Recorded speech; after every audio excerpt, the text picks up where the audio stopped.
साई प्रणाम। City one में आपका स्वागत है। आप देख रहे हैं दिन भर। मैं हूं आलोक सिंह।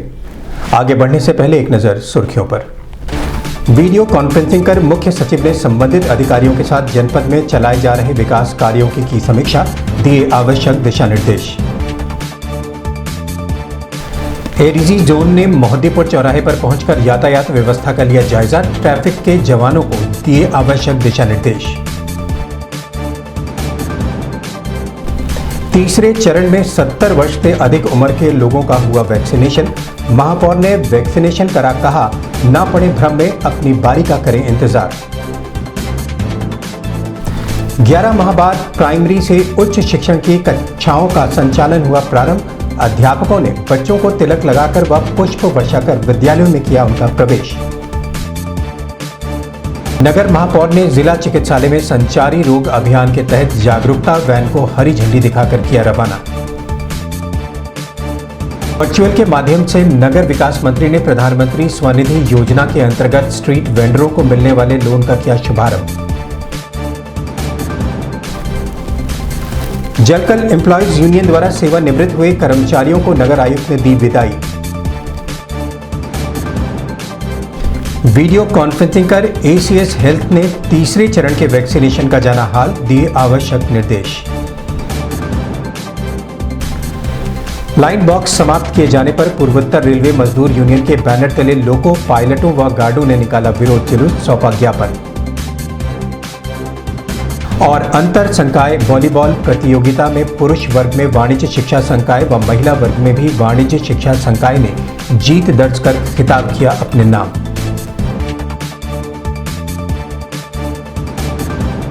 शासन के निर्देश पर जनपद में चलाए जा रहे विभिन्न विकास कार्य योजना के संबंध में लखनऊ से वीडियो कॉन्फ्रेंसिंग कर मुख्य सचिव राजेंद्र तिवारी ने मंडलायुक्त सभागार में संबंधित अधिकारियों से समीक्षा की। समीक्षा के दौरान मुख्य सचिव ने सभी संबंधित अधिकारियों को कहा कि प्राथमिकता के आधार पर विकास कार्यों को सकुशल संपन्न कराया जाए। वहीं समय समय पर संबंधित विभाग के अधिकारी पहुंचकर विकास कार्यों का जायजा लेते हुए गुणवत्ता का विशेष ध्यान दें। इस दौरान मंडलायुक्त जयंत नार्लिकर, जिलाधिकारी के विजेंद्र पांडेयन, नगर आयुक्त अंजनी कुमार सिंह सहित अन्य संबंधित विभागों के अधिकारी मौजूद रहे। हम लोग का सर फेज 4 वाली सिटी है सर, तो हम लोग इंडिया में सर 54 में है फिर सर। तो 54 भी कोई बहुत अच्छी जगह नहीं है सर।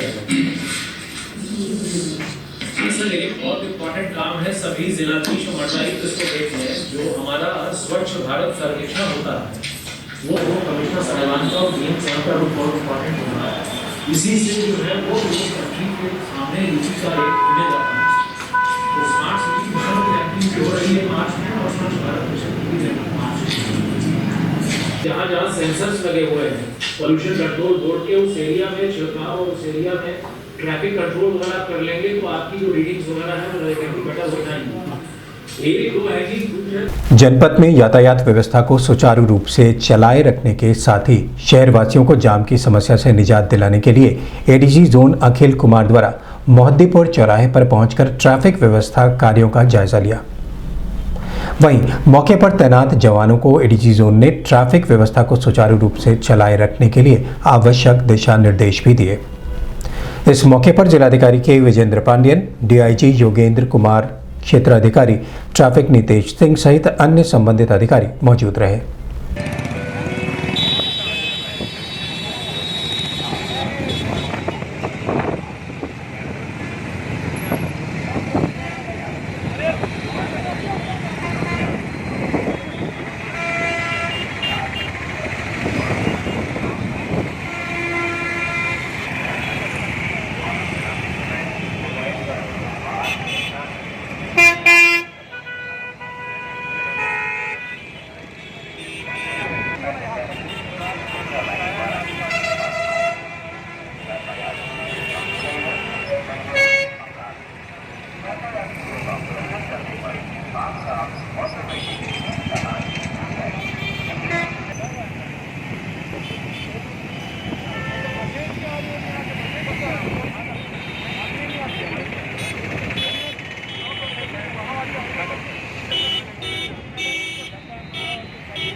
कोविड टीकाकरण के तीसरे चरण की शुरुआत 1 मार्च से शुरू हो गई है।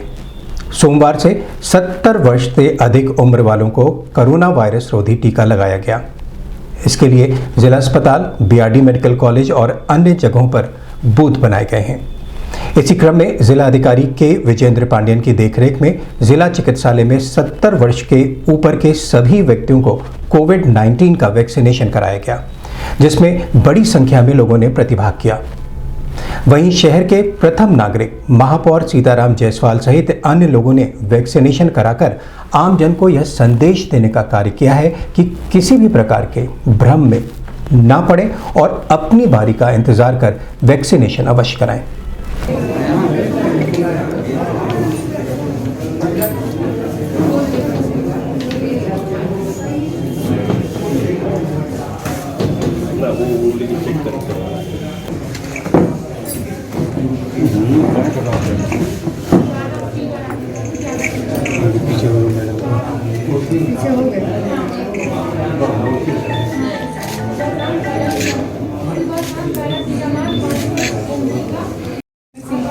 आपको दूसरा डोज आपको 1 अप्रैल को लगेगा, ठीक है सर?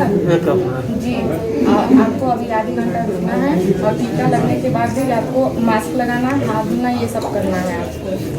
2 दिन में बना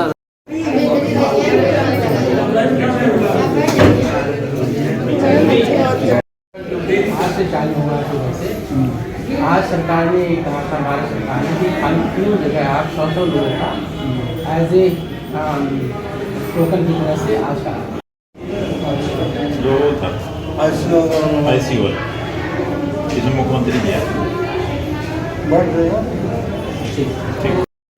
मेरा साहब मास्क नहीं लगाए लगाए हैं। वो तो आप तो पूरा हल्ला कर दोगे शहर में।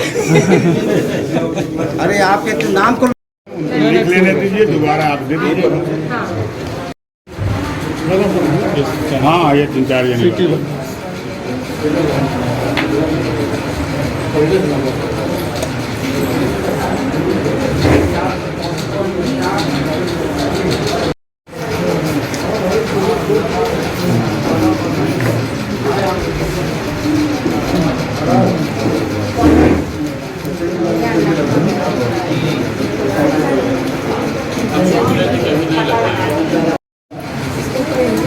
जने ये सब छुटका का वीडियो हमको दीजिएगा। क्या हो मगर दिखे नहीं वो देखिएगा ना, पीछे गलत फामी हो जाएगी।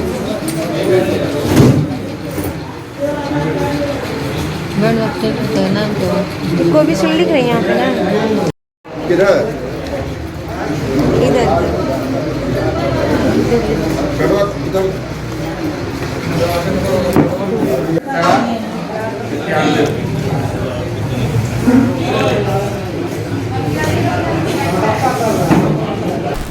इस संबंध में महापौर सीताराम जायसवाल व जिलाधिकारी के विजेंद्र पांडियन ने बताया।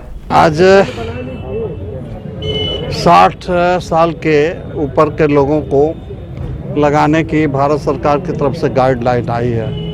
उसी के तहत शहर का प्रथम नागरिक होने के कारण मुझे डीएम साहब और सीएमओ साहब ने आमंत्रित किया कि मेयर साहब आप भी वैक्सीनेशन करा लीजिए। मैं यहाँ के गोरखवासियों को संदेश देने के लिए कि वैक्सीन से किसी तरह का कोई साइड इफ़ेक्ट नहीं है, सभी लोग इस वैक्सीन को लगवाएं। ये स्वदेशी, पूरी तरह से स्वदेशी वैक्सीन है और हमें अपने यहाँ के वैज्ञानिकों पर, जो मोदी जी के नेतृत्व में कुछ ही दिनों में सबसे अच्छा वैक्सीन बना करके पूरी मानवता के लिए एक बहुत बड़ा काम किया है। मोदी जी ने भारत के नागरिकों को वैक्सीनेशन कराने के साथ साथ बहुत सारे देशों को वैक्सीन भेजा है। यह भारत के लिए गौरव की बात है। आज से 1 मार्च से हम लोग नया फेज में जा रहे हैं। एक तरफ से आज़ादी फेज कहला सकते हैं आप, ताकि जो पहले 2 चरण में जो वैक्सीनेशन का अभियान चली थी उस पर जो फ्रंटलाइन वर्कर के थे, फिर मेडिकल स्टाफ के लिए थे, उस पर जो ज़्यादातर हम लोग तकरीबन तो फर्स्ट राउंड में 22,000 लोग और सेकेंड राउंड में करीब 60,000 लोग का कवर किए। आज से जो बुज़ुर्ग लोग हैं, खासतौर पे जो 60 साल के ऊपर लोग हैं और जो गंभीर बीमार से ग्रस्त लोग हैं, यदि 45 साल को भी ऊपर है, किसी बीमारी से ग्रस्त है, उन्हीं लोग का गवर्नमेंट ने काफ़ी रिलैक्स करा करके पॉलिसी बनाया। इस पर सरकारी जो महकमा के अलावा जो प्राइवेट संस्था है, खासतौर पे हमारा आयुष्मान भारत का जो एम्पैनल हॉस्पिटल्स हैं और प्राइवेट हॉस्पिटल हैं, उन्हीं के माध्यम से भी लगाने के लिए आज प्रारंभ हुआ है। प्राइवेट हॉस्पिटल में 250 रुपया प्रति वैक्सीनेशन के हिसाब से लगेगा और गवर्नमेंट जो महकमा में कोई शुल्क नहीं लगेगी। और इससे ज़्यादातर हमारा जो वर्ग है, खासतौर पे वल्नरेबल ग्रुप कहते हैं, बहुत कमज़ोर वर्ग कहते हैं, बहुत टारगेटेड ग्रुप कहते हैं, इसी बीमारी से जो आशंका ज़्यादा है असर पड़ने का, जो मरने का, उन्हीं के कवर कर रहे हैं। उससे हम लोग खासतौर पे जो सीनियर सिटीज़न का है, इन्हीं का जान बचा सकते हैं और गंभीर बीमारी लोग का भी जो जान बचा सकते हैं, उसी का पहल हो रहा है। मैं आपसे भी निवेदन करता हूँ, मीडिया साथियों से, आज ये पहल शुरुआत हो रहा है। आप आज से जो आपके घर में भी कोई बुज़ुर्ग होंगे, कोई बीमार लोग होंगे, उनको ले आ करके 2 विकल्प है, यदि ऑन दी स्पॉट जा करके आप आई.डी. कार्ड के साथ आप रजिस्ट्रेशन करा करके लगा सकते हैं, नहीं तो कोविन पोर्टल में जा करके घर बैठे आप ऑनलाइन रजिस्ट्रेशन करा करके फिर आ सकते हैं। दोनों विकल्प आपके सामने है, बट आपको बारी आने से ज़रूर वैक्सीनेशन लगा दीजिए। तब तक के 3 मूल मंत्र है, हमेशा याद रखें, मास्क पहने, 6 फीट का दूरी है और हाथ बार-बार धोना है। ये तीनों मूल मंत्र का ना भूल जाए। वैश्विक महामारी के बीच लगभग 11 माह बाद पुनः स्कूलों में घंटियां बजनी शुरू हो गई।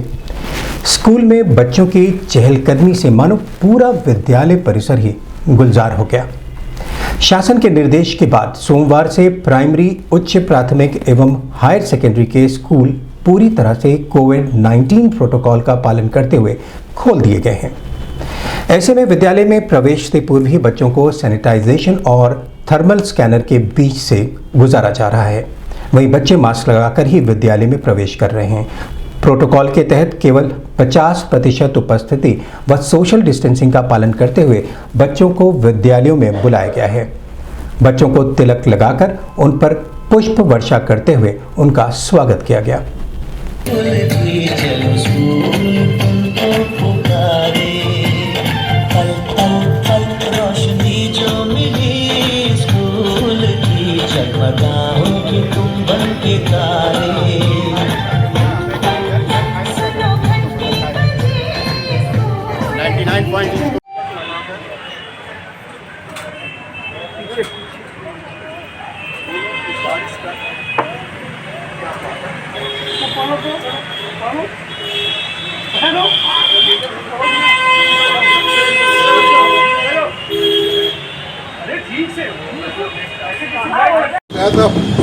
अभी जरा मैडम,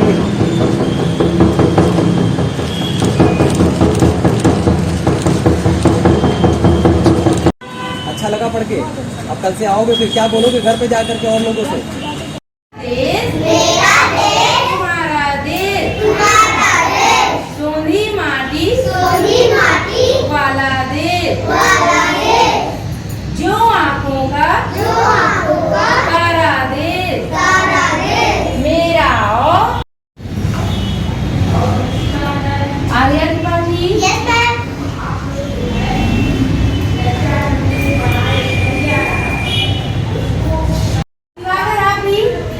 मेरा देश सलोना देश।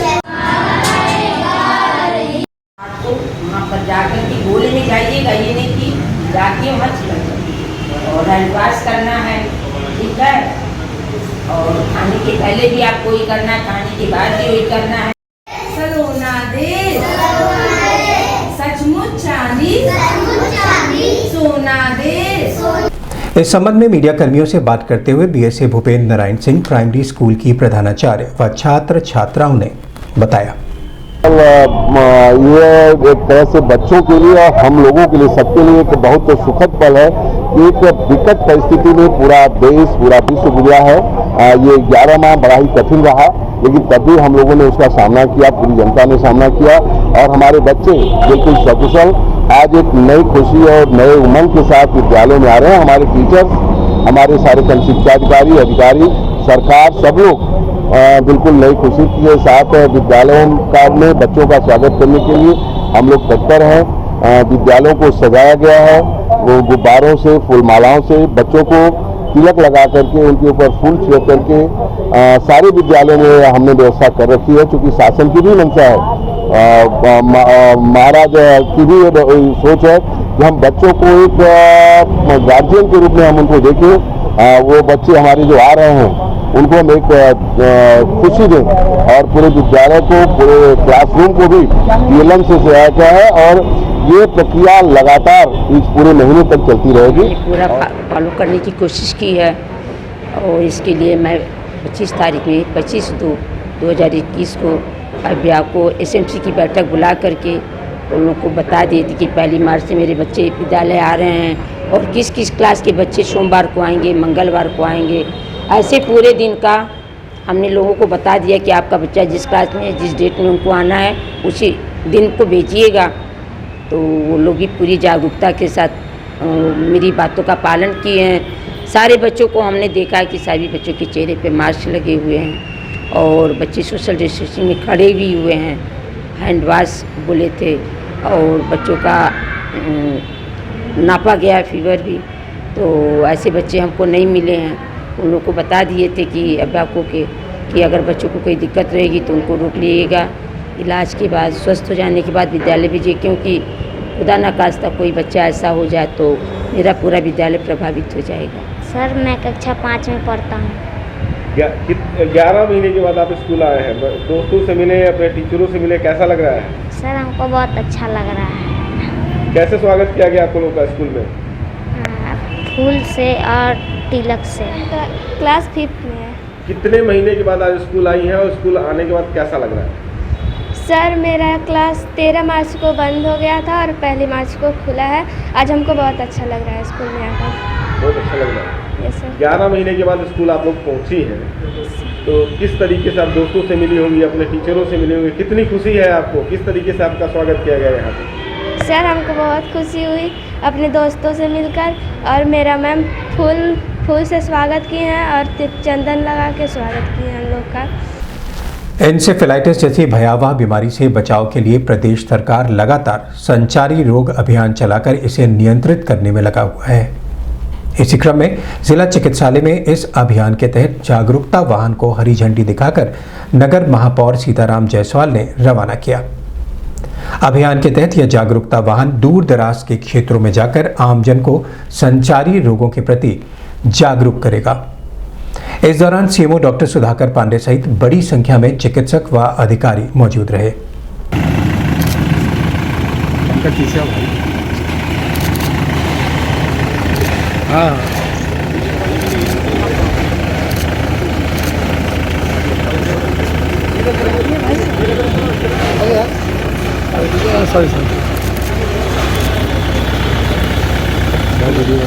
अच्छा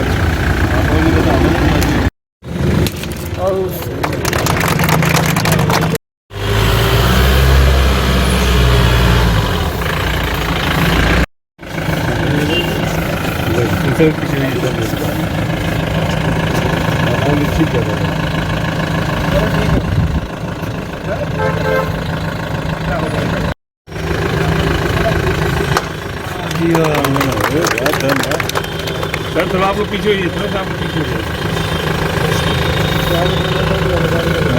डीएल साहब पीछे हो जा रहा है। सर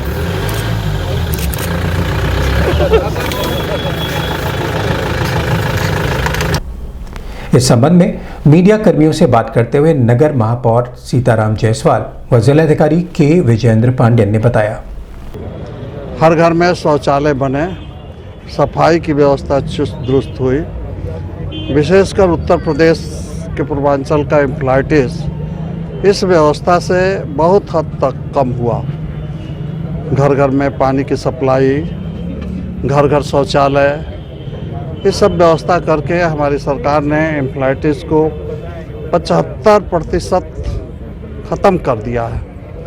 जो भी बचा है उसको जागरूक करने के लिए, उनके इलाज के लिए ये आज गाड़ियाँ निकाली गई है, जो गांव-गांव में जा कर के ऐसे लोगों को चिन्हित करेगी जो लोग पीड़ित हैं, उनको इलाज की पूरी व्यवस्था की जाएगी। और आज से इसको पूरे जनपद में हम लोग शुरू करा रहे हैं, उसको हर PSC CSC हर विद्यालय हर जगह उसका प्रचार प्रसार होगा और हर महकमा उसको शामिल होंगे। यानी जो हमारा जो नीचे लेवल का जो कर्मचारी सफाई कर्मचारी से लेके CMO तक उस पर महकमा में सभी लोग इन्वॉल्व होंगे, उनका ट्रेनिंग होगा, उनका ऐसे बचाना का तरीका बताएंगे और उनका कर्तव्य क्या है उसी के भी हम ट्रेनिंग के जरिए से समझाएंगे। और आज प्रारंभ हो रहा है, मैं चाहता हूँ आपको सहयोग भी चाहिए।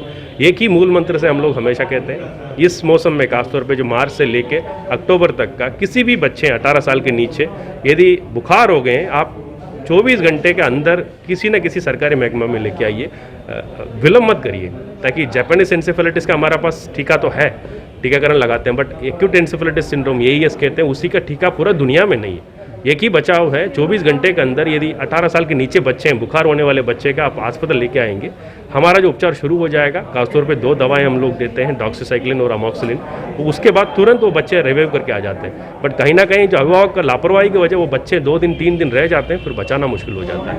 एक ही निवेदन करता हूँ, जो आपका परिवार का और पड़ोस का कहीं से भी 18 साल के नीचे कोई बच्चे इस समय में इस मौसम में जो कहीं बुखार पड़ जाते हैं, बीमार पड़ जाते हैं, अविलंब उनको सरकारी अस्पताल लेके आए, उपचार शुरू करें। नगर निगम और डूडा के सहयोग से स्ट्रीट वेंडरों को 10,000 रुपए तक का ऋण देने की योजना का लखनऊ से वर्चुअल के माध्यम से नगर विकास मंत्री आशुतोष टंडन ने उद्घाटन किया। इसी क्रम में गोरखपुर के NIC वीडियो कॉन्फ्रेंसिंग हॉल में संबंधित अधिकारियों के साथ मौजूद स्ट्रीट वेंडरों से वार्ता कर मिलने वाले लाभ के संबंध में जानकारी भी प्राप्त की और कहा कि प्रधानमंत्री स्वनिधि योजना के अंतर्गत लोन मेले का आयोजन आगामी 7 मार्च तक नगर निगम कार्यालय परिसर में किया जाएगा, जिसका अधिक से अधिक लाभ स्ट्रीट वेंडरों द्वारा उठाया जाए। वहीं स्ट्रीट वेंडरों को प्रधानमंत्री जीवन ज्योति बीमा योजना, जननी सुरक्षा योजना, प्रधानमंत्री मातृ वंदना योजना, प्रधानमंत्री श्रम योगी मानधन योजना, one nation one ration card योजना आदि का लाभ भी दिया जाए। इस दौरान नगर आयुक्त अंजनी कुमार सिंह, डूडा PO विकास सहित बड़ी संख्या में स्ट्रीट वेंडर मौजूद रहे। और जो हमारे ऐसे मंडल मुख्यालय प्रशासनिक अधिकारी और 22 लोग हमारे जो लोकल बॉडी हैं, उनका काम करना हमारे साथ हमारे विशेष सचिव हमारे आइडेंटिफाई हुए हैं, 8 लाख है गोविंद और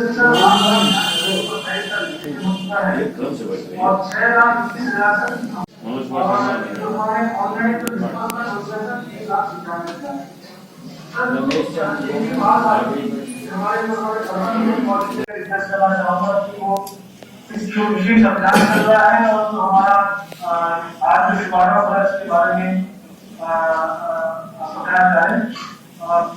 पिछले 15 दिनों में 15 PM सर्विस की। मीडिया कर्मियों से बात करते हुए नगर आयुक्त अंजनी कुमार सिंह ने बताया कि नगर निगम गोरखपुर में बहुत अच्छा काम हुआ है और हम प्रयास कर रहे हैं कि और भी अच्छा काम हो, क्योंकि अगर हम आबादी को देखें तो आबादी की तुलना में गोरखपुर की आबादी 6,73,000 2011 में थी। अगर आज की डेट में देखें तो ये लगभग 8.25 लाख के आसपास बैठती है। 8.25 लाख की आबादी में 13,000 पथ विक्रेताओं को हम लोगों ने 10,000 रुपये के ऋण दे दिए हैं। हमारा लक्ष्य ये है कि अगले 6 दिनों में इसको 17,000 तक पहुंचाया जाए। इसके लिए सभी की ड्यूटी लगा दी गई है और हम लोग लगातार मॉनिटरिंग कर रहे हैं, लगातार बैंकों से संपर्क में हैं, लगातार कोशिश करके इस संख्या को बढ़ाते हुए 17,000 से ज़्यादा लोगों को लाभ पहुँचाएंगे। अभी वक्त है एक छोटे से ब्रेक का, मिलते हैं ब्रेक के बाद। नमस्ते, मैं प्रिया मिर्जा। आप देख रहे हैं गोरखपुर का नंबर 1 चैनल सिटी 1। आप देख रहे हैं गोरखपुर का नंबर 1 चैनल सिटी 1। हाय, मैं ईशान और आप देख रहे हैं गोरखपुर का नंबर 1 चैनल सिटी 1। आप देख रहे हैं गोरखपुर का नंबर 1 चैनल सिटी 1। मैं हूं दिव्या दत्त। हेलो गाइस, मैं दिलजीत दोसांझ। आप देख रहे हैं सिटी 1 गोरखपुर का नंबर 1 चैनल। हेलो एवरीबॉडी, मैं हूं कृष्णा अभिषेक और आप देख रहे हैं गोरखपुर का number 1 channel city 1। Hi Manmeet, with Amit bros और आप देख रहे हैं गोरखपुर का number 1 channel city 1 channel. Break के बाद आपका स्वागत है। आइए देखते हैं दिन भर। जलकल एम्प्लॉयज यूनियन द्वारा सेवानिवृत्त कर्मचारियों का भव्य विदाई समारोह का आयोजन संघ कार्यालय पर नगर आयुक्त अंजनी कुमार सिंह की मौजूदगी में सकुशल संपन्न हुआ। पंप ऑपरेटर प्रदीप कुमार सिंह, हरीश चंद्र पांडे व वर्क एजेंट राम कुमार यादव को अंग वस्त्र व माला पहनाकर उनके उज्जवल भविष्य की कामना की गई। सर को जाना है। हाँ, बात समझ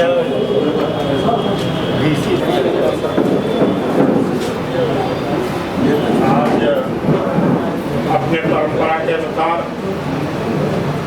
यहाँ से जो भी कर्मचारी सेवानिवृत्त होता है इनका विदाई समारोह यहाँ किया जाता है।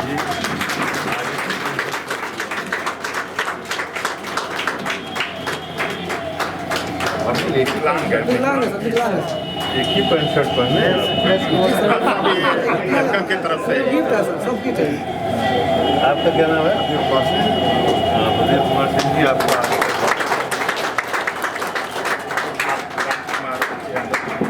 यादव जी, स्वागत कीजिए।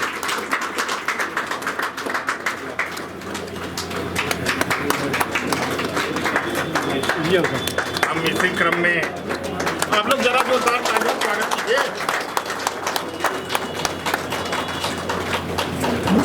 प्रदीप सिंह जी, नाम एक बार में सब टाइटल याद आ गया। और आदरणीय श्री यादव जी, पूरा नाम बहुत तीक्ष्ण मेधा न होने के कारण मुझे याद नहीं हो पाया, क्षमा करिएगा।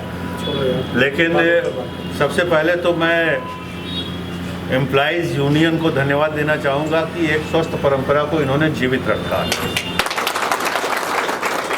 धीरे धीरे ये परंपरा समाप्त सी होती जा रही है और इस परंपरा को जीवित रखने से जैसे मुझे आकर यहाँ महसूस हो रहा है कि कम से कम एक दिन तो हमारे साथियों को ऐसा लग रहा है कि वो विशिष्ट हैं। आज के कार्यक्रम के सबसे विशिष्ट जन कौन है? तो आदरणीय ये 3 लोग हैं। तो सम्मान देने के लिए, इन लोगों को विशिष्ट महसूस कराने के लिए और आगे के जीवन के लिए शुभकामनाएं देने के लिए इस प्रकार के समारोहों का, इस प्रकार के कार्यक्रमों का आयोजन होते रहना चाहिए।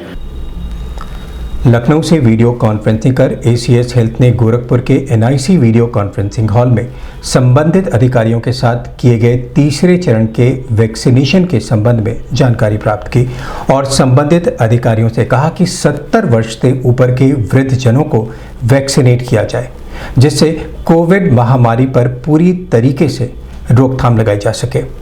इस दौरान एसीएमओ डॉक्टर नीरज पांडे सहित अन्य संबंधित अधिकारी मौजूद रहे।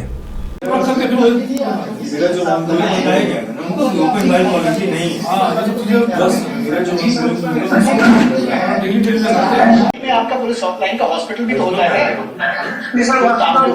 4 सेशन हम करे थे, वो मनोरंजन अच्छा ये है और वह बिल्डिंग बहुत ही खराब थी। तो एसपी साहब से मेरी वार्ता हुई DL साहब से और हम वहाँ पर लगाया सर ड्राइवर करना। तो अंग्रेजों के समय से लोको पायलट एवं गार्ड के साथ चल रहे लाइन बॉक्स को समाप्त किए जाने के स्थानीय प्रशासन द्वारा आदेश के विरोध में पूर्वोत्तर रेलवे के संपूर्ण मंडल सहित सभी लोको लॉबी पर एनी रेलवे मजदूर यूनियन द्वारा जुलूस निकालकर लाइन बॉक्स को समाप्त करने के आदेश को वापस ले लिए जाने की मांग की। वहीं नरमू के महामंत्री KL गुप्ता के नेतृत्व में प्रमुख मुख्य विद्युत इंजीनियर कार्यालय पर पहुंचकर उन्हें ज्ञापन सौंपा गया। इंकलाब जिंदाबाद, जिंदाबाद जिंदाबाद। लाइन बक्से का ऑर्डर वापस लो, वापस लो, वापस लो। ट्रॉली बैग दिए जाने का ऑर्डर वापस लो, वापस लो, वापस लो। लाइन बक्सा चालू रखना होगा, जिंदाबाद। ट्रॉली बैग देने की साजिश बंद करो, बंद करो, बंद करो। ट्रॉली बैग देने की साजिश बंद करो, बंद करो, बंद करो। इंकलाब जिंदाबाद।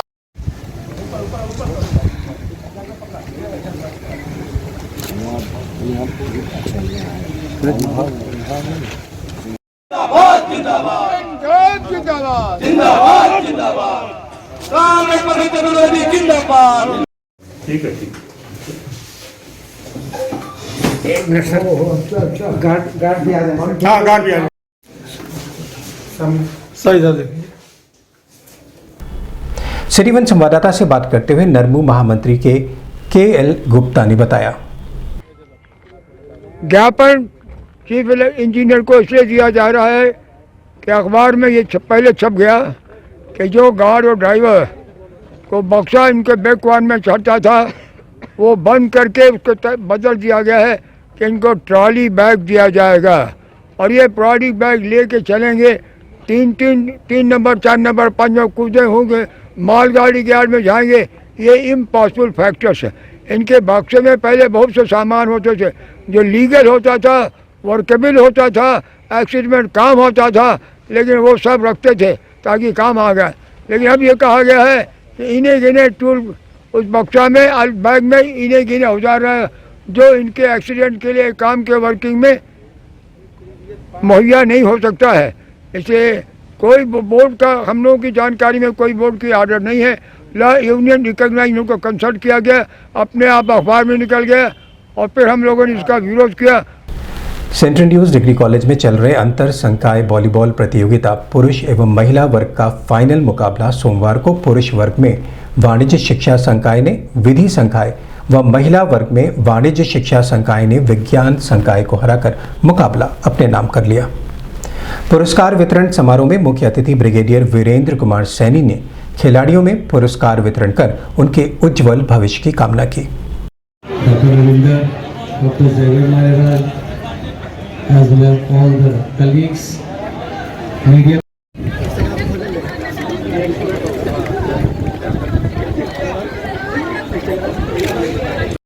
सम्मानित करें सर।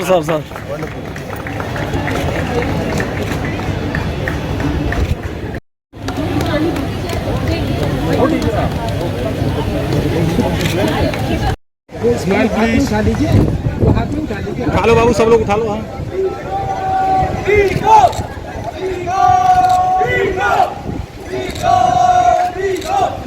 व्यक्ति करो यार।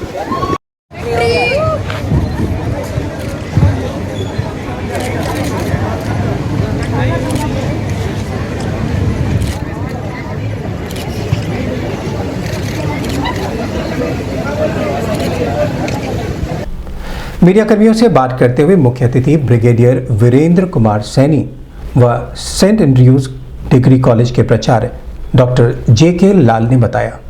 पार्टिसिपेंट हैं उनको ज़्यादा बधाई देना चाहूँगा, क्योंकि किसी भी गेम भावना में पार्टिसिपेशन ज़्यादा ज़रूरी होती है। हारना जीतना हर गेम का एक अंग है और उसको हर स्पोर्ट्समैन समझता है। कभी वो जीतता है, कभी वो हारता है, लेकिन मेरे ख्याल से सबसे अहम बात जो है वो है उसमें हिस्सा लेना, अपने आप को उसके लिए तैयार करना। जीतना तो किसी ना किसी दिन हो ही जाएगा। तो मैं तो जब भी जहाँ पर भी जाता हूँ ये आह्वान करता हूँ, किसी भी फील्ड में, स्पोर्ट्स में हो या किसी भी फील्ड में, उसमें प्रोत्साहित करिए कि आप हिस्सा लीजिए। जब हिस्सा लेंगे तो जीतना और हारना सीख जाएंगे, और हारना भी उतना ही इम्पोर्टेंट होता है जितना जीतना होता है, क्योंकि खेल भावना उसमें उत्पन्न होती है। सिर्फ जीतने वाले में शायद खेल भावना कम पड़ जाएगी अगर वो कभी हारेगा नहीं तो स्पोर्ट्स हमें यही सिखलाता है कि कभी आप बहुत अच्छे भी हो तब भी हार जाओगे, और जिस दिन आपका दिन अच्छा होगा आप जीत जाएंगे। नहीं, दोनों टीमों ने बहुत अच्छा खेला। जो बेहतर खेला वो बेहतर रिजल्ट पाए और वो विनर रहे। दोनों टीमें बहुत अच्छी थी, और ख़ास तौर से हमारे यहाँ जो इंटर फैकल्टी टूर्नामेंट था इसमें सारे विद्यार्थियों को मौका दिया गया, उनका चयन हुआ और टीम बनाई गई, 4 टीमें बनाई, और उसमें जो फाइनली 2 टीमें फाइनल में आई, लड़कियों में भी 2 टीमें फाइनल में आई और लड़कों में भी। दोनों टीमों ने बहुत अच्छा प्रदर्शन किया, और जो जीते थे वो निश्चित रूप से उसके हकदार थे, और उनको ट्रॉफीज़ भी मिली, सर्टिफिकेट्स भी मिले, और विनर भी रहे। वो साल भर वो उनके पास चल बजती रहेगी रनिंग ट्रॉफी, और अगले साल फिर देखते हैं, अगले साल जैसा होगा हम लोग फिर करेंगे, क्योंकि हम लोग के यहाँ का ये रेगुलर फीचर है। हर स्पोर्ट्स की हर इवेंट्स हम लोग कराते हैं। अभी थोड़े दिन पहले हमने क्रिकेट का कराया था, अभी वॉलीबॉल का हुआ। दिन भर में बस इतना ही। अगले अंक में आपसे फिर मुलाकात होगी। साईं प्रणाम।